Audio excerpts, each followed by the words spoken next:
देखिए, ऐसा है कि जितनी रिस्पॉन्सिबिलिटी विधानसभा को चलाने की सरकार की होती है, उतनी ही रिस्पॉन्सिबिलिटी और दायित्व जो है वो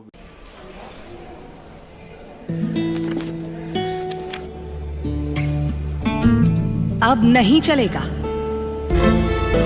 ये वही HIV पेशेंट है, मुझे नहीं करनी इनकी डिलीवरी। अब नहीं चलेगा। HIV के स्टेटस पर भेदभाव अब नहीं चलेगा। और वैसे भी यूनिवर्सल प्रिकॉशंस के साथ HIV फैलने का खतरा नहीं होता। आपके HIV स्टेटस के कारण कोई भी भेदभाव करता है तो इसकी शिकायत हॉस्पिटल में कंप्लेंट ऑफिसर या राज्य के ओम्बुड्समैन के पास दर्ज करें, क्योंकि HIV स्टेटस के कारण भेदभाव अब नहीं चलेगा। विपक्ष का भी होता है, और जिस तरीके से विपक्ष का जो इर्रिस्पॉन्सिबल पूरा ये उनका व्यक्तित्व रहा है इस पूरे विधानसभा सत्र में, वो पूरे प्रदेश ने देखा है। जहां उनका दायित्व बनता है कि उनको विधानसभा में आके प्रदेश के लोगों के मसले लगातार उठाने चाहिए, वहाँ की जो विकासात्मक योजनाएं हैं उनको उठाना चाहिए, जो कमियां उसके बारे में उसको उजागर करना चाहिए।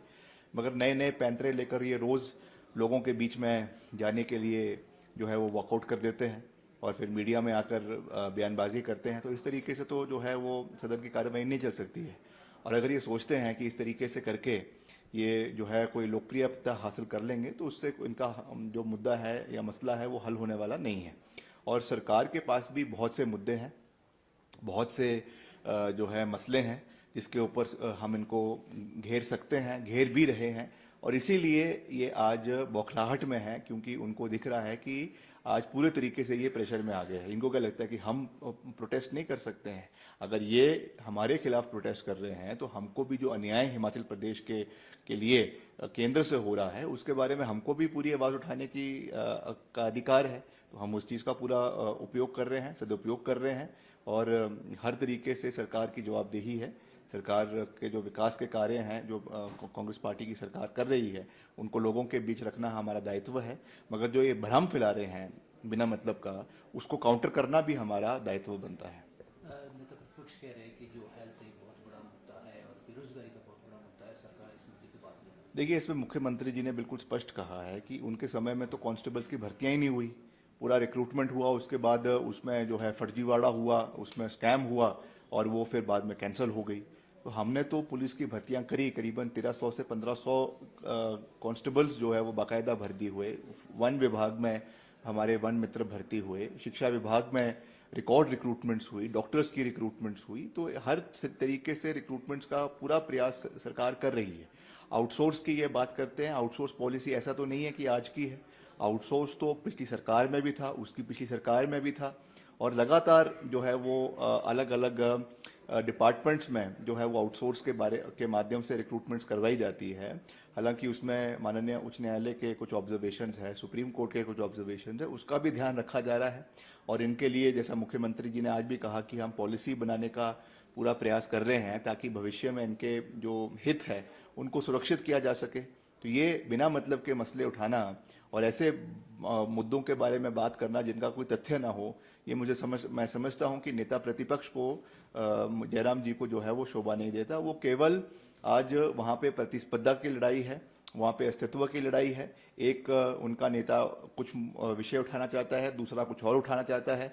एक दूसरे को पीछे करने के चक्कर में ऐसे ऐसे मसले ले आते हैं विधानसभा में जिसका कोई सरोकार प्रदेश के लोगों के साथ नहीं है। सर, सड़कों की बात की जाए तो मानसून का अभी चला हुआ है, अभी कंटिन्यू मानसून रहने वाला है, क्या स्थिति है प्रदेश में? देखिए, मानसून बिल्कुल प्रदेश के अंदर चले हुए हैं। मैंने पिछले कल भी कहा कि हमने लगातार, क्योंकि मैंने प्रदेश की जनता से पीछे थोड़ा सा माफ़ी भी मांगी थी कि जो हमारा मेटलिंग टायरिंग का प्रोसेस मार्च अप्रैल मई के महीने में चलता है वो नहीं चल पाया। इस बारी बहुत कम हुआ, मैं इस बात को ऑफिशियली स्वीकार रहा हूँ। और उसका कारण ये रहा कि जो बिटुमेन के प्राइसेस है, अंतर्राष्ट्रीय युद्ध जो हुआ मिडिल ईस्ट में, उसकी वजह से बढ़ गए। हमने उसको लगातार सरकार के समक्ष उठाया, उस कॉस्ट एस्कुलेशन को हमने उसमें डाला और सरकार ने उसको अग्री किया है। और अब हमने टारगेट्स फिक्स कर दिए हैं कि 800 किलोमीटर सड़कों का जो है वो मेटलिंग टायरिंग का प्रोसेस करीबन 120 से 130 करोड़ रुपए की लागत से होने जा रहा है, जिसका हमने बजट का प्रावधान भी कर दिया है। और हमने विभाग को मैंने निर्देश दिए कि जैसे ही मानसून का प्रोसेस खत्म हो जाता है, उसके बाद इमीडिएटली जो है वो टायरिंग, जो उनके डेजिग्नेटेड एएमपीज एनुअल मेंटेनेंस प्लान के तहत हर डिवीजन में जो टायरिंग होनी है उसका कार्य शुरू हो। मैं जानता हूं कि इसमें लोगों का थोड़ा सा जो है वो एक आक्रोश भी रहा है, और हम जो उस चीज को भी जानते हैं, समझते हैं, मगर हमारे भी हाथ बंधे हुए हैं। अब पीछे हमने टेंडर कर दिया, मगर टेंडर होने के बावजूद भी ठेकेदारों ने काम नहीं किया, क्योंकि प्राइसेस 2 गुने हो गए। तो उसमें हमारे हाथ भी बंधे हुए हैं। तो ये तो केंद्र सरकार का मसला था, अंतर्राष्ट्रीय मसला था, पर अब हमने उसको जो एस्केलेटेड अमाउंट है उसको हमने अकाउंट कर दिया है। और जैसा मैंने कहा कि अब इसका टायरिंग का कार्य अगले 1 महीने के अंदर, जब जैसे ही मानसून खत्म होगी उसके बाद शुरू हो जाएगा। मानसून के कारण सर कोई सड़कें भी बंद है अभी तक, क्या सारी? ये लगातार इसकी रिपोर्ट्स आती रहती है, जिसमें करीबन 100, 200, 300 सड़कें रोज बंद होती हैं अलग अलग जगहों पे। आज भी उसमें करीबन 350 सड़कें बंद है, मगर वो लगातार उनको हम खोल रहे हैं, मशीनें लगी हुई है। तो कोई भी ऐसा जगहों में ऐसी कोई बड़ा इंसिडेंट नहीं हुआ कि कोई हमारे सेब या कोई और फल समय पे मंडी पे ना पहुंच पाए। कोई भी ऐसी कोई जानकारी हमें प्राप्त होती है तो इमीडिएटली उसके ऊपर जो है वो कार्रवाई करवाई जाती है।